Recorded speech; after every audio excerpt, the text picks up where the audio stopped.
प्रभु के सामने या गुरुदेव के सामने जाके ऐसे करना, एक हाथ से प्रणाम करना, ये सेवा अपराध माना गया। दोनों हाथ भगवान ने दिए, दोनों को जोड़िए, दोनों को जोड़कर सर झुकाइए, इससे तुम्हें कृपा प्राप्त होती है प्रभु की। तो या गुरुदेव के सामने जाकर प्रणाम न करना यह अपराध है। जय बार सामने जाए तय बार प्रणाम करे। अगर आप अस्वस्थ हैं, आपका शरीर काम नहीं कर रहा, तो हाथ जोड़कर सर झुका दीजिए, नहीं तो पंचांग या साष्टांग प्रणाम कीजिए। जय बार गुरुदेव से मिले, जय बार प्रभु के श्री विग्रह के सामने जाए तय बार प्रणाम करे। अगर अपनी कुटिया में भी प्रभु विराजमान है तो जय बार उनके सामने, इससे दासत्व पुष्ट होता है, प्रभु की कृपा प्राप्त होती है, प्रणाम करें।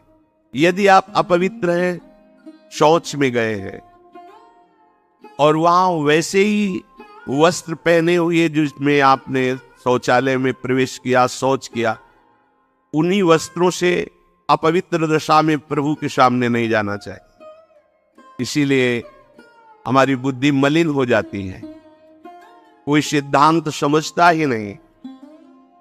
जो शौचालय है उसमें उतने ही वस्त्र पहन कर जाए जितने हम धो सकते हैं। अगर आपको बार बार शौच लग रही है तो आप कमर से जरूर स्नान करें, यहां से हाथ धो लीजिए, कुल्ला कीजिए, नाक, आंख, कान, इन छिद्रों को पवित्र कीजिए।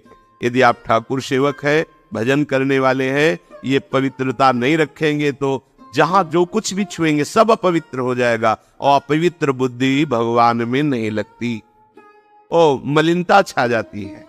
अब ये आज का जो नया समाज है, शास्त्र पवित्रता को जानता ही नहीं है तो स्वीकार क्या करेगा, और बिना पवित्र हुए हमारे विचार पवित्र नहीं होते। इसलिए कभी अपवित्र दशा में ठाकुर जी के सामने, श्री विग्रह के सामने जाना, सेवा सामग्रियों को छूना, ये अपराध माना गया है। 4 परिक्रमा हमारे प्रियालाल की होती है। कभी सामने परिक्रमा नहीं करनी चाहिए, जैसे सामने खड़े ऐसे घूम जाते हैं सामने, नहीं, ऐसा नहीं। प्रभु के सामने ऐसे नहीं घूमना, वही खड़े खड़े घूम गए 4, ऐसा नहीं। प्रभु को दाहिने करके प्रदक्षिण। अगर आप प्रभु को प्रणाम नहीं करते, परिक्रमा करते हुए या सामने घूमते, ये सेवा अपराध है।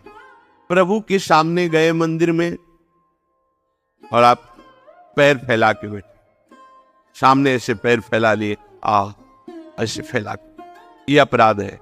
अपने आराध्य देव के सामने, अपने गुरुदेव के सामने पैर फैला के नहीं बैठा जाता। यदि आपके पैरों में कोई दोष है तो उतनी देर ही रुकिए जितनी देर आप खड़े दर्शन कर सकते हैं, सामने से हट जाइए। सामने पैर नहीं होने चाहिए आपके।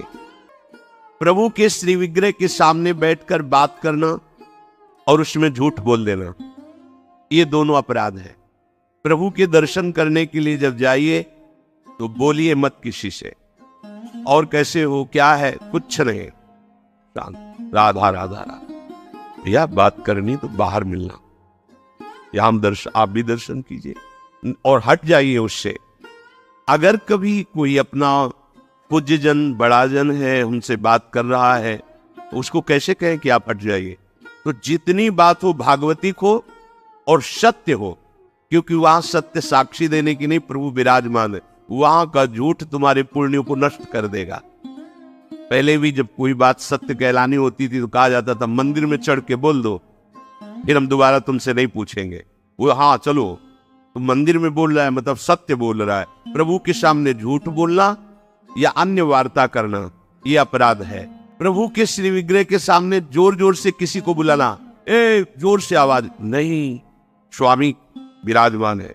अगर किसी को बुलाना भी है, इशारे से समीप जाके स्पर्श कर, चलो दर्शन। कोई आपको धक्का दे रहा है, कोई आपको कटु व्यवहार कर रहा है, आप चुप रहिए, आपको प्रतिकार नहीं करना। मालिक है, वो देख रहे हैं, बिल्कुल शांत रहिए, बहुत बड़ा हिसाब हो जाएगा आपका, जन्म जन्मांतरों के अशुभों का नाश हो जाएगा। और अगर लौट कर आपने गाली दे दी और थप्पड़ मार दिया तो ये कलह आपके पुण्यों का नाश कर देगी।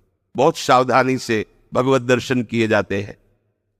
प्रभु के श्री विग्रह के सामने किसी को किसी भी प्रकार से पीड़ा देने की भावना कर लेना, भावना भी नहीं करनी पीड़ा देने की, प्रगट में देने की तो बात जाने दो। नहीं नहीं, प्रभु मानो आपने को कोई पीड़ा पहुंचा है तो प्रभु आप सर्व सामर्थ्यशाली, इसकी बुद्धि शुद्ध कर दो, इसका मंगल हो जाए। तो उसकी शुद्ध होगी कि नहीं, उसका मंगल होगा कि नहीं, प्रभु जाने। आपका मंगल हो जाएगा, आपकी बुद्धि शुद्ध हो जाएगी। प्रभु के श्री विग्रह के सामने किसी को आशीर्वाद देना, आप प्रभु के दर्शन कर ले गए, कोई आपको प्रणाम कर रहा, खुश रहो, जय हो, जय, नहीं, देखना भी नहीं उधर, सीधे प्रभु की तरफ देखो। वहां कोई भी कहीं भी किसी को भी प्रणाम करो, प्रणाम प्रभु को हो रही है।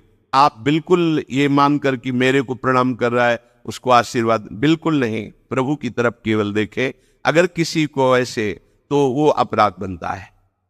और सेवा में आपके पास सामर्थ्य है पर आप साधारण चीजों से प्रभु की सेवा कर रहे हैं तो ये अपराध है।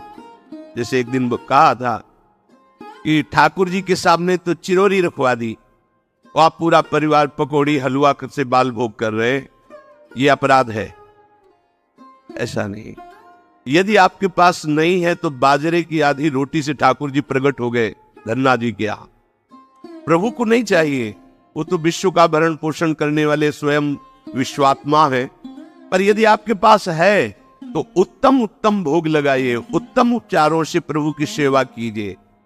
ऐसा नहीं कि आप अपने लिए वस्त्र बहुत महंगे लाते हैं और प्रभु के लिए ऐसे साधारण कपड़े ले आए, अपने लिए अच्छी भोग सामग्री प्रभु के लिए। ऐसे दुकानों में है, सुपारी किसके लिए लेना है, आपको खाना है तो अच्छी क्वालिटी की रखिए, और अगर पूजा के लिए लेना है तो जो कोई खाएगा नहीं वो रखी पूजा वाली। सूखे नारियल पूजा के लिए, टून का कपड़ा पूजा के लिए, ये ऐसा नहीं होना चाहिए, ये सेवा अपराध है।